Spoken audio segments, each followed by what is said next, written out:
Extra class में बात आपदा में भारत के विपक्ष को दिख रहे अवसर की। विपक्ष के कई नेता भारत में भी ऐसे हालात के सपने देख रहे हैं जैसे नेपाल में दिखे, जिन्हें सत्ता देने से बार बार देश की जनता ने नकार दिया।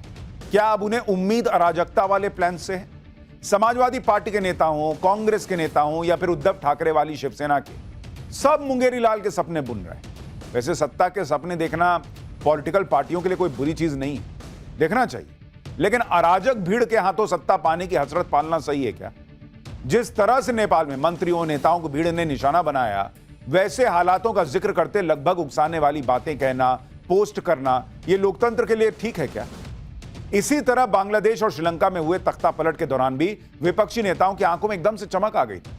तब भी ऐसे ही बढ़ चढ़कर बयानबाजियों का दौर चला था। देखिए, भारत में अगर कुछ लोग नेपाल वाले सपने देख रहे हैं तो उनके सपने हकीकत में तो नहीं बदलने वाले। आज एक्स्ट्रा क्लास में आपको बताऊंगा इसकी वजह क्या है।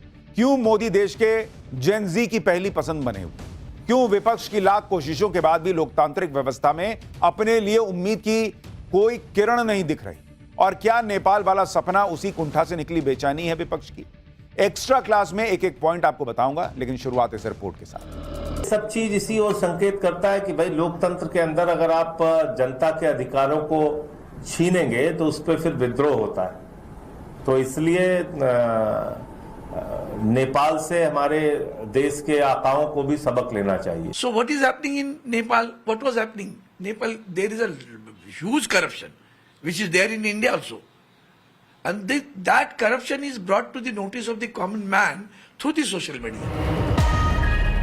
बेचैनी जब गले तक पहुंचती है तो जुबान तर्क से भटक जाती है। कहीं ऐसा तो नहीं कि यही कांग्रेस और उसके साथी विपक्षी पार्टियों के साथ हो रहा है। विपक्षी नेता नेपाल के घटनाक्रम में भारत के लिए सियासी संकेत खोजने में लगे हैं। सभी नेता ये बताने में लग जाते हैं कि नेपाल भारत के माहौल में अंतर कुछ भी नहीं। वो कहते हैं मोदी सरकार में भ्रष्टाचार चरम पर है, भ्रष्टाचार सामने नहीं आ रहा क्योंकि दबाया जा रहा है। मोदी सरकार वोट चोरी करके बनी। डायनामिक एक्सप्लोसिव आपको सबूत देने वाले हैं। पूरे देश में नारा चल रहा है, वोट चोर गद्दी चोर का नारा चल रहा है। आग जैसे फैल रहा है, क्योंकि सच्चाई है और हम आपको दिखाएंगे। हिंदुस्तान के युवा, आप अच्छी तरह सुनिए, सच्चाई है कि वोट चोरी करके सरकारें बन रही हैं। हम गारंटी करके आपको प्रूफ देने वाले हैं। धन्यवाद। जो बीजेपी के लोग एजिटेट हो रहे हैं, मैं उनसे कहना चाहता हूं, आप एजिटेट नहीं होइए, क्योंकि हाइड्रोजन बम जब आएगा सारा का सारा साफ हो जाएगा। वैसे कहा जाता है कि राहुल गांधी ने जो पहला एटम बम फोड़ा था उसकी आवाज ठीक से कांग्रेसियों तक ने नहीं सुनी। पूरे इंडी गठबंधन की तो बात ही छोड़िए। अब बात हाइड्रोजन बम की है। बापू के बंदे और मोहब्बत की दुकान चलाने वाले कभी एटम बम तो कभी हाइड्रोजन बम वाली शब्दावलियों में क्यों अटके हैं? क्यों नेपाल की हिंसा में और नेपाल के तख्ता पलट में उनको अपनी राजनीति का एक मार्ग चमकता हुआ दिख रहा है? क्या भारत नेपाल की परिस्थितियां वाकई एक सी हैं? 2014 से पहले और आज के भारत में क्या कुछ भी नहीं बदला? या चुनावों में बार बार हार से हताश विपक्ष को नेपाल मॉडल से ही उम्मीद दिखती है? एक कहावत बड़ी आम है कि रंग लगे ना फिटकरी और रंग भी चोखा। क्या विपक्ष नेपाल में हुए तख्ता पलट के बहाने अपना सत्ता वाला रंग चोखा करने की फिराक में? मोदी को चुनावों में नहीं हरा पाए तो विपक्ष के लिए पहले ईवीएम दोषी था, फिर चुनाव आयोग को दोषी बना दिए, अब वोट चोरी वाला चूरन बांटा जा रहा है, क्योंकि अपनी जेब में देश के भविष्य के लिए कोई विजन तो है ही नहीं।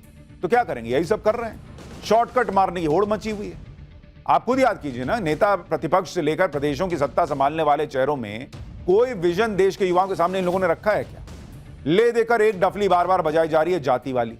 जो लोग नेपाल वाले ख्वाब के भारत में सिद्ध होने का मंत्र जप रहे हैं, वो भी जानते हैं कि ना तो नेपाल के मौजूदा हालात की तुलना भारत से की जा सकती है और ना ही मोदी की तुलना नेपाल की सत्ता से बेदखल किए जा चुके ओली से। 2024 में नेपाल में बेरोजगारी दर करीब 11%, भारत की तुलना में दोगुनी। नेपाल की इकोनॉमिक ग्रोथ 5% नहीं पहुंच पा रही। करप्शन का तो पूछिए मत। इन सब परिस्थितियों में वहां की जेनजी उबल रही थी। दूसरी तरफ मोदी का भारत है, जिसकी ग्रोथ रेट की मिसाल दुनिया दे रही। दुनिया की सुपर पावर चाहती है कि एक बार मोदी के नए भारत का साथ उसे मिल जाए। दुनिया भर में दौड़ती भारत की इन तस्वीरों को, समृद्धि और विकास के आंकड़ों को देश का युवा नहीं देख रहा है। भारत की उपलब्धियां, भारत की दुनिया में धमक, भारत का दुनिया में बुलंद होता इकबाल एक तरफ और नेपाल एक तरफ। कहीं ऐसा तो नहीं कि मोदी से सियासी अदावत में उनके विरोधी अब अराजकता की तस्वीरों से गहरी उम्मीदें बांध बैठे। कांग्रेसी नेता एक्स पर पोस्ट करते हैं, अभी नहीं तो कभी नहीं। सुप्रिया श्रीनेत लिखती हैं कि वोट चोर गद्दी छोड़ की बात आग की तरह फैल रही है, थोड़ा वक्त दीजिए, देखिए आगे क्या होता है। कांग्रेसी वीर रस से भरा एक और मैसेज श्रीनिवास गिराते हैं, लिखते हैं थोड़ा इंतजार करो, वोट चोरों को छिपने की जगह नहीं मिलेगी। एक और मचलते कांग्रेसी प्रवक्ता उवाजते हैं, कल से नेपाल में भी वोट चोर गद्दी छोड़ के नारे लग रहे हैं। और बस इसी बात को समाजवादी ब्रिगेड के सेनापति अखिलेश आगे बढ़ाते हैं। तो ये डकैती हो रही वोट की, जो बात मैं कहना चाहता हूं, इसी तरह की वोट की डकैती होगी तो हो सकता है जो आसपास के देशों में जनता सड़कों पे दिखाई दी, हो सकता है जनता भी सड़क पर दिखाई दे। तो क्या अब बात यहां तक आ गई कि जो भी हो, देश की जनता नेपाल से सबक ले और मोदी से कुर्सी छीनकर वहां विपक्ष को बिठा दे।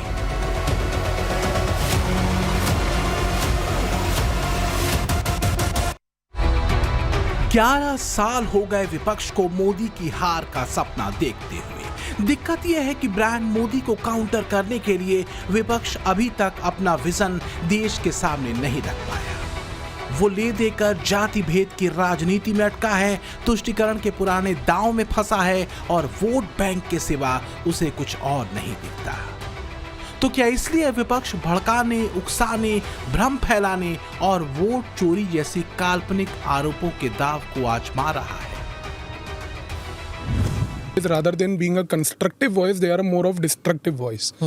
आप ग्लोबली ऑपोजिशंस को देखिए, they always are a constructive voice, but यहाँ पर एक स्पेशल फीचर है कि नहीं, हम देश को आगे नहीं बढ़ने देंगे, उसमें हम लोगों को कंफ्यूज कर देते हैं, बिकॉज हम जीत तो सकते हैं।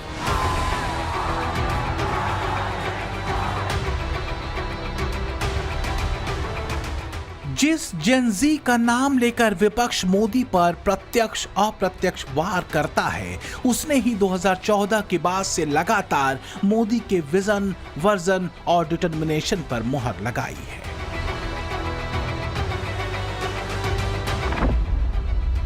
– 2024 के लोकसभा चुनावों में सिर्फ 25 से 35 साल के 40% से ज्यादा युवा वोटरों ने पीएम मोदी के चेहरे पर भरोसा किया और उन्हें वोट दिया।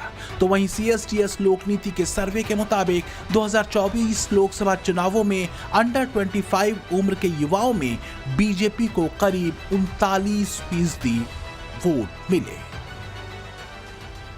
विपक्ष की दिक्कत यही है कि देश की युवा आबादी के भविष्य को लेकर उसके पास कोई रोड मैप नहीं दिखता। युवा जो है आज आपको शांत दिख रहा है, वो बेरोजगार है, उसकी बहुत समस्या है।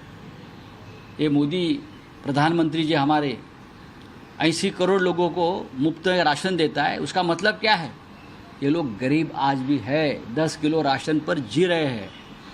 नेपाल की हालत भी ऐसे ही है, ऐसी थी, और आप लोग भारत में भी यहाँ से पूरा पैसा विदेश में जा रहा है। विपक्ष उन आंकड़ों पर आंखें मूंद लेता है जो वर्ल्ड बैंक के हैं। वर्ल्ड बैंक की India poverty and equity brief की रिपोर्ट क्या बताती है, उसे देखिए। रिपोर्ट बताती है कि 2011-12 में भारत की आबादी का करीब 16.2% हिस्सा गरीबी रेखा से नीचे था और 2022-23 में ये घटकर 2.3% हो गया। यानी बीते 11 सालों में 14% लोग गरीबी रेखा से ऊपर उठे। नंबर्स में ये आंकड़ा करीब 25 करोड़ पहुंचता है। 10 वर्ष में 25 करोड़ से ज्यादा गरीब गरीबी को परास्त कर करके गरीबी से बाहर निकले हैं और एक नियो मिडिल क्लास तैयार हुआ है। मेरे साथियों, ये नियो मिडिल क्लास और मिडिल क्लास एक ऐसी जुगलबंदी है जिसमें एस्पिरेशन भी है, एफर्ट भी है। वो देश को आगे बढ़ाने के लिए बहुत बड़ा सामर्थ्य बनने वाली है। इसमें कोई शक नहीं कि भारत की तरक्की कईयों को अखरती है। एक्सपर्ट मानते हैं कि दुनिया में सबसे तेज रफ्तार से विकसित हो रहे भारत की ये तस्वीर बिना विजन वाले कुछ लोगों के लिए सत्ता से दूरी को और बढ़ा देने की वजह बन जाती है। लिहाजा विकास की काट को जाति भेद और वोट चोरी वाले नरेशन पर कसा जाता है। दिल्ली, मुंबई, भोपाल और वाराणसी में हमने युवाओं से ये जानने की कोशिश की कि जो सपने विपक्ष नेपाल मॉडल के जरिए देख रहा है, क्या वो पूरा होगा? इंडिया में कभी आंदोलन होगा भी नहीं जेनजीज के through, that is for sure. क्योंकि आजकल के जेनजीज पढ़ाई में ज्यादा स्मार्ट है, स्ट्रांग है इनफ अपने पैरों पे खड़े होने के लिए। जेनजी के माइंडसेट में कुछ है ऐसा, तो मुझे ऐसा लगता है ऐसा तो नहीं है कुछ यहाँ पे इंडिया में। करप्शन इज देयर, बट इस तरह की चीजें नहीं है, इतना करप्शन लेवल पे नहीं है कि लाइक इस तरह की चीजें हो जाए। नहीं, ये इंडिया में होना पॉसिबल नहीं, क्योंकि we are in the safe hands as of now currently.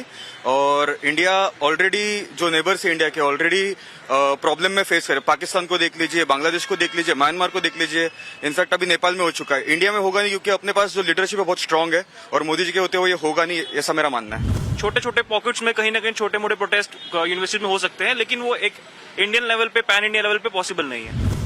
Well नहीं, मेरे ओपिनियन में तो नहीं है, क्योंकि इंडिया काफी अच्छी लीडरशिप में है। और रही बात हमारे नेबर्स की, तो मुझे नहीं लगता यहाँ पे इंडिया में पॉसिबल है ये सब चीज। भारत में चीजें चेंज है। यहाँ पर कई प्रकार के विभिन्न प्रकार के लोग हैं, 7 धर्म को मानने वाले लोग हैं। तो यहाँ पे तो मुझे कुछ कंडीशंस ऐसी दिखती हुई नहीं लग रही हैं, क्योंकि हमारा देश एक सहिष्णु देश माना जाता है। मुझे नहीं लगता कि भारत में इस तरीके के हालात बनेंगे, क्योंकि भारतीय प्रशासन जो है बहुत ही सख्त है और इस तरीके के उपद्रवियों को हैंडल करना उन्हें बहुत अच्छे तरीके से आता है। मतलब सरकार हमारे जो भारत की है, मतलब जैसे मोदी सरकार कर रही है, मतलब हमको तो नहीं लगता कि मतलब ऐसा कुछ होगा। भविष्य के भारत को लेकर मोदी के विजन पर युवाओं को भरोसा ज्यादा है।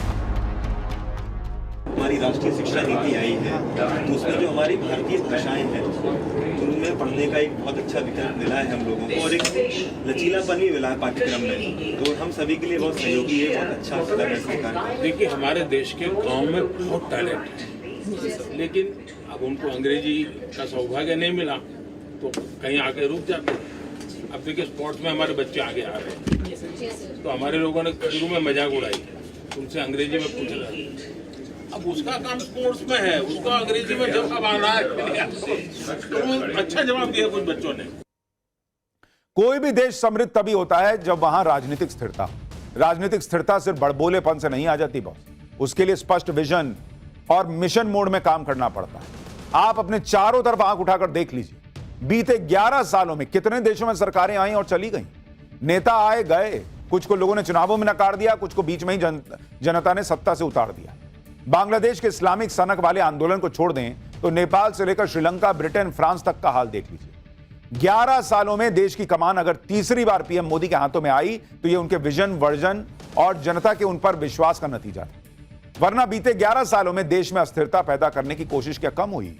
कभी सीए के नाम पर, कभी किसानों के नाम पर, कभी कुछ, लेकिन हर बार मोदी देश के लिए अपने प्लान ऑफ एक्शन को लेकर जनता के बीच गए और जनता ने बम पर भरोसा जताया।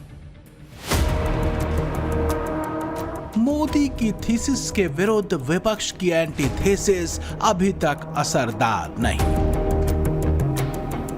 बात सिर्फ विपक्ष की नहीं है, बल्कि उस डीप स्टेट की भी है जिसकी चर्चा गाहे बगाहे होती रही है। वो डीप स्टेट जिसकी भूमिका किसानों के नाम से खड़े किए गए कथित आंदोलन से लेकर सीए के विरुद्ध भ्रम फैलाकर अराजकता खड़ा करने की कोशिश तक में रही।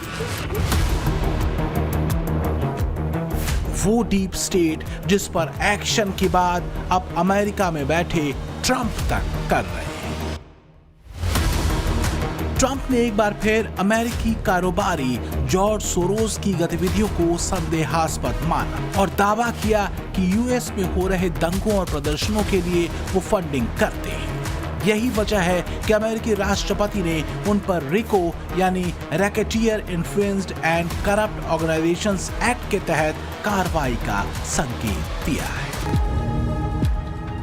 कहा तो यहां तक जाता है कि तीसरी बार मोदी प्रधानमंत्री न बन सकें, इसके लिए जॉर्ज सोरोस ने भारत में पैसा पानी की तरह बहाया था।